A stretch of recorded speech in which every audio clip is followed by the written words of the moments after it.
Welcome, everyone, to Gate to Wire. I'm Bruce Casella, along with the beautiful Dani Gibson. Good morning, Dani. Good morning. What an intro. Well, you are beautiful. There's no doubt about that. Oh, Soon we're going to have owner Marty Shaw from Top Notch Racing to join us. Boy, is he having an excellent year.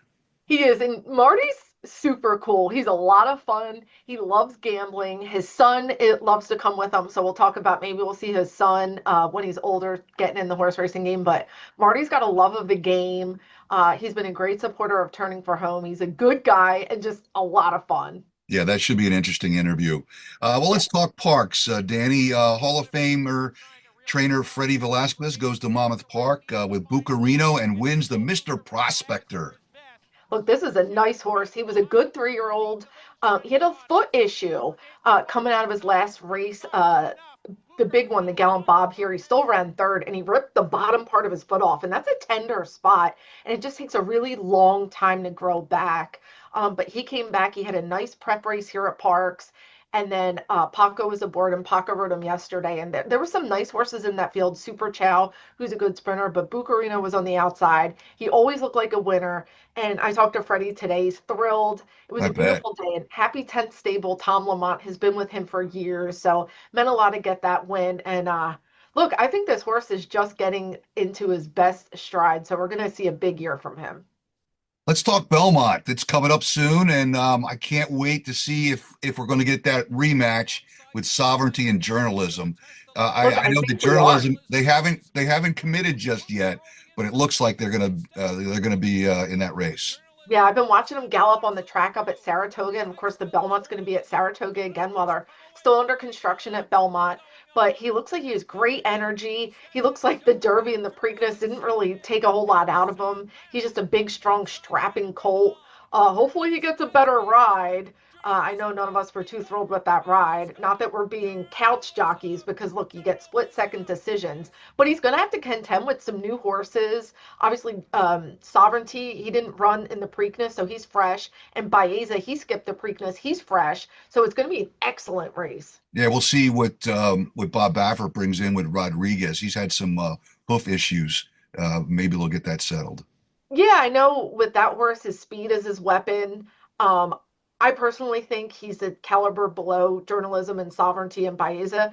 But if you got an easy lead out there and the rest are all dueling and, for the minors and traffic, who knows what could happen? You can never really count Bob Baffert out of a Triple Crown race. But this has been a weird year for him. Right. Well, Belmont Saturday at Parks is going to be a lot of fun. We got the dogs running, and that's going to be a lot of fun seeing that happen. Bark at the Park, it's Yeah. called. It's the Tri State Basset Hounds. They've come the last couple of years. These dogs are adorable. Fast, they are not, but they love to run down the track and everybody catches them, and it's a good time. All right. Well, let's bring in Marty Shaw, shall we? Let's do it. And we welcome in Marty Shaw. Hi, Marty. How are you? Good morning. How are you guys? We're doing Awesome. good. Hey, I got a question for you to start things off. Sure. How does a construction guy get into thoroughbred ownership? Okay, that's a good question. So really, my I got to give full credit to my father, who often would take me to racing when I was very young. My younger sister as well, and there's a funny story behind that. My sister was maybe 5 or 6, and I was 10 or 11, and he would tell my mom we were going to the zoo. And then my sister ultimately said, "Why is there only horses at the zoo?" That's awesome. So that's I kind like of that how too. that's kind of how it all started. I enjoyed it. We both enjoyed it, and my dad was always a racing fan. That's awesome. Was Yeah. there a horse, like looking back, that got you excited about horse racing that you fell in love with? Back then, or Yeah, since. back then when you would go as a kid or with your dad. No, I did learn to read the program not only from my father but just old timers around the track. Kind of like a mathematic guy, and I just really enjoyed it. I enjoyed the challenge of handicapping, basically. Yeah. Marty, last year, Top Notch was 44th nationally in earnings with $1.8 million and 13th nationally with 66 wins. Man, what a great year. Yeah, I have to just give such gratitude to everyone on the backside, the jockeys, the trainers, and I mean, it's a full team event over there. It's not, I'm in charge of picking the horses and doing some math prior with whatever sheet I'd be using, Ragusan sheet, Thorough Manager, buyers. Not really. I think that too many people use the buyers, but I also kind of use that to my advantage a little bit. Yeah. You've had some awesome horses in your stable. Ruby Blue obviously stands out. He's just an incredible earner. He loved to win races. Talk about your run with him, and now he's in our Hall of Fame. Yeah, I'm so happy that horse got in the Hall of Fame, to be honest. Ruby Blue it's my favorite horse by far. And Ruby Blue is, I believe I claimed him for 12.5. Yeah. And he just went on an insane run. And like I said, I'm so happy that he was able to get in the Hall of Fame. But he was also a horse that Kendrick, who's become a good friend of mine, Kendrick Hermitage, he was a horse that he did not want anyone to pass him ever. No. It would look like they're running him down, and he would eyeball them up and keep on going. He was special, very special. He was. He had a really strong competitive spirit. Yeah, he sure did. He was, 1 in a million that you would claim for, not 1 in a million, but you know what I mean, for 12.5. It doesn't really happen that way. If it happened like that all the time, I'd be taking this podcast from St. Bart's, for example. Yeah, it'd be great. How many horses do you currently own, Marty? I believe between Charlestown and Parks and a couple of Monmouth, Aqueduct, it's probably about 45 at the current moment. As you guys know, I'm in the claiming game, so it's an ever moving, ever changing chart on the board there in my office. And you have a lot of horses coming in and out. How do you handle like the highs? Like Ruby Blue is a high, but again, it doesn't always work out. They're not machines, they're horses. How do you handle the ups and downs of horse racing? So I get pretty emotional. Number one, I get nervous before like every race, especially if I'm there.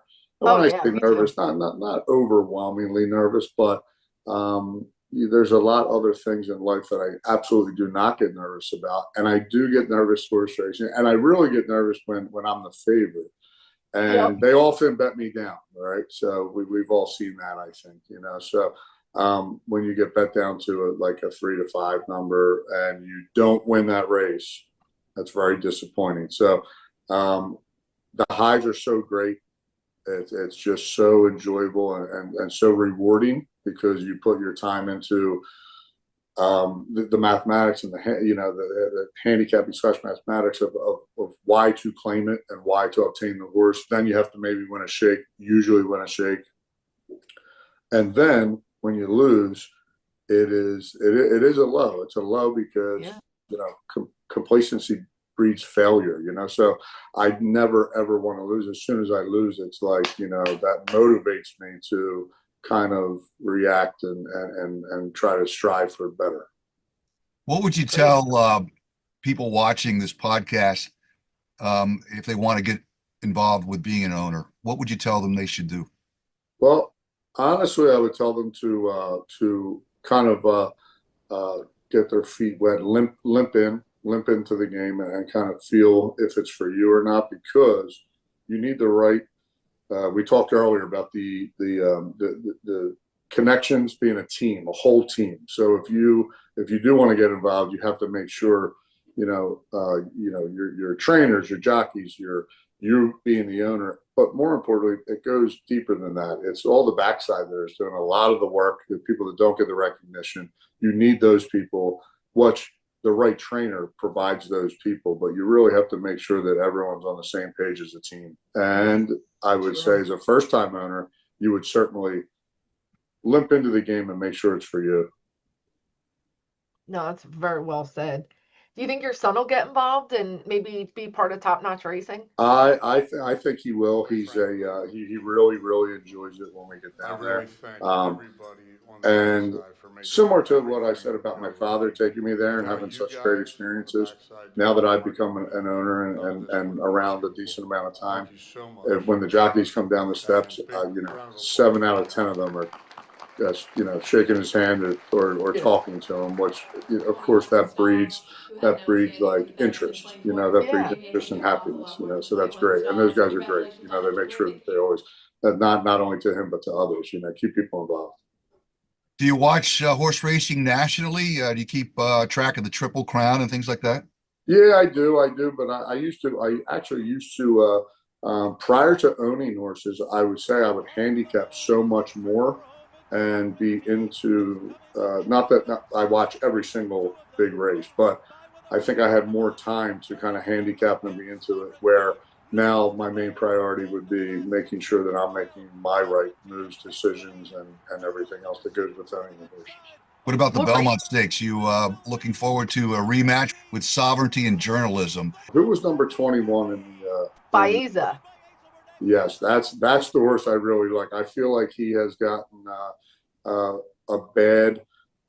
couple bad racing luck runs, in my opinion. Yeah. Definitely in the Derby. I don't know that he ran. Did he run in the Preakness? I can't remember. No, he didn't. No, he did skipped not. it. And I So think he was Bobby and Brock committed to him. he was intentionally skipping, setting up the Belmont, and he's clearly like a closer, or I don't. He just needs a clean race, is what I think he really just needs. I think if he gets a clean race, he'll be pretty tough. And I remember seeing his Ragusan sheets, which are super impressive, but he just got trapped in very, very badly in the Kentucky Derby. Yeah, he really did. No, he's definitely one to watch, and he's got a great trainer. What's a race that you'd like to win? I mean, I don't get tied up into of course, everyone would like to win the Kentucky Derby, right? Right. Everyone would like to win any crazy big stake race. People often ask me this question, and to be honest, I don't go by, big money 1 and 2 year olds. That's not my style. So if I were to get lucky, of course, that's the easy answer is, oh, I want to win the Kentucky Derby. Who doesn't want the Kentucky Derby, right? But that being said, and any big stake race around parks means that's where most of my horses are.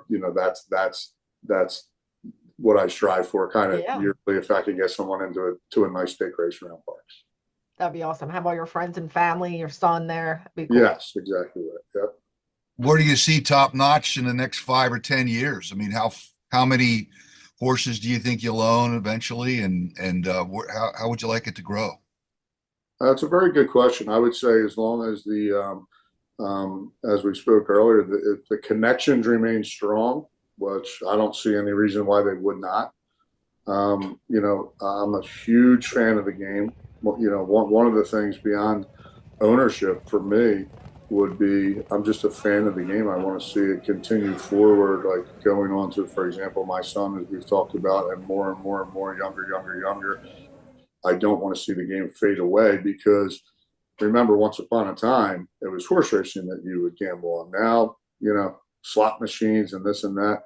I know that they do benefit the game of horse racing through revenue streams, but at the same token, I don't think mindless slot machines are fun. I think, handicapping and doing your own work is very rewarding.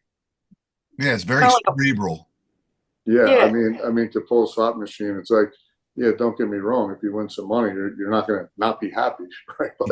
But at the end of the day, you really want to, there's just such a rewarding thing about, studying a thing in the morning and talking to your buddies and sitting around a table and having a beer and shooting ideas off yourself, off everybody, and coming up and hitting a superfecta or a trifecta. It's just so rewarding to me, and I know it's definitely rewarding to some older people that taught me the game. Not just my father, but uncles and friends of my father, and then my friends. We were going there as soon as we were legally able to, maybe before we were legally able to, and having a great time there. And it was the same concept. Everyone would kind of bounce ideas off each other, and it was just super rewarding. It's like a puzzle, and there's no wrong way to handicap, and I think that's really cool. Like, some guys are numbers, some go by the way the horse looks, or a little bit of everything and do process of elimination. But it's awesome. I love hearing how people.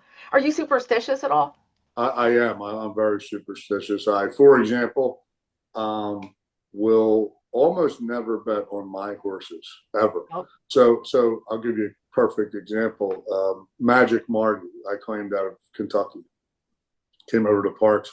I think I claimed him for 8,000, and he went off at 16-1, I believe, and he won that race. And I had zero. No, I didn't have a cent on him. Okay, so some of my friends, family, oh man, you know, number one, congratulations. Number two, how much did you have on him? I said zero. So it's a little funny how that works as well. I kind of do have that superstitious, you know, attitude, as in I'm already pot committed and made my decisions here for the particular horse as obtaining him. So I'm not going to go further than that. Do you travel to other racetracks? If you see horses that you might want to claim, do you go like to Kentucky, to Keeneland, or Churchill? Yeah, I've been to Keeneland. I've been to Churchill. I go to Saratoga every year with my father. That probably started 10 years ago, I'd say. And that's, you know, although he had got me into racing and we always had a good relationship, but I think I realized as he got a little older, he's about 76 right now. When he got into his late 60s and retired, it was very important for me to kind of spend time with him. So we would get a week or 10 days in Saratoga every year until the pandemic. And then we've only been back once since that, but we will be going this year as well. That's awesome. And that's a great, I mean, if you don't like Saratoga, you know. I plan on going up there for Smarty Jones when he gets inducted into the Hall of Fame, and that's going to be great for Parks and great for Pennsylvania. Absolutely, yeah. What a great achievement there. I was just watching him win. I was actually there when he was at the Belmont. I was there, and I think there was about 100,000 people there too. Me too. And you know, it was so exciting, and I wish, you know, everything worked out perfectly. But at the end of the day, the horse was, I mean, I was at Parks for when he won the Kentucky Derby, and just it was super exciting. And a great family who trained him, or a great family who owned him, and a great family who trained him as well. Yeah. Well, anything else you'd like to say, Marty or Danny? Any more questions? No, I love hanging with Marty. He's one of my favorite owners. You've always been such a great supporter of Turning for Home, and we're happy to have you. No, you guys do a great job, and I believe, Dan, you were there when I still always tell the story about the $20 ticket for the John Deere. Okay, that's one of my favorite Park stories.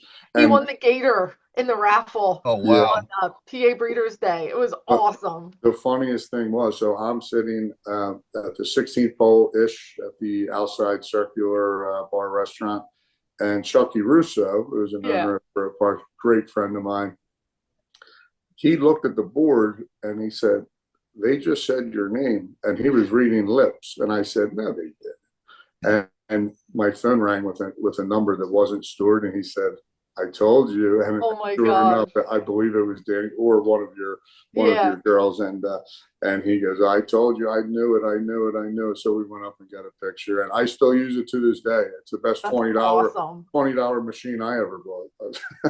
That was awesome. Well, Marty, you're a winner. What can we say? You just win. You're born to win. That's right. Listen, I'll take that. I'll take that all day, every day. All right. Well, thank you, Marty, for joining us on Gate to Wire. Really appreciate it. Thank you, guys. I appreciate your time, and have a great rest of your day. Oh, you too, and good luck. Hopefully we'll see top notch in the winner's circle soon. I hope so too. Thanks, guys.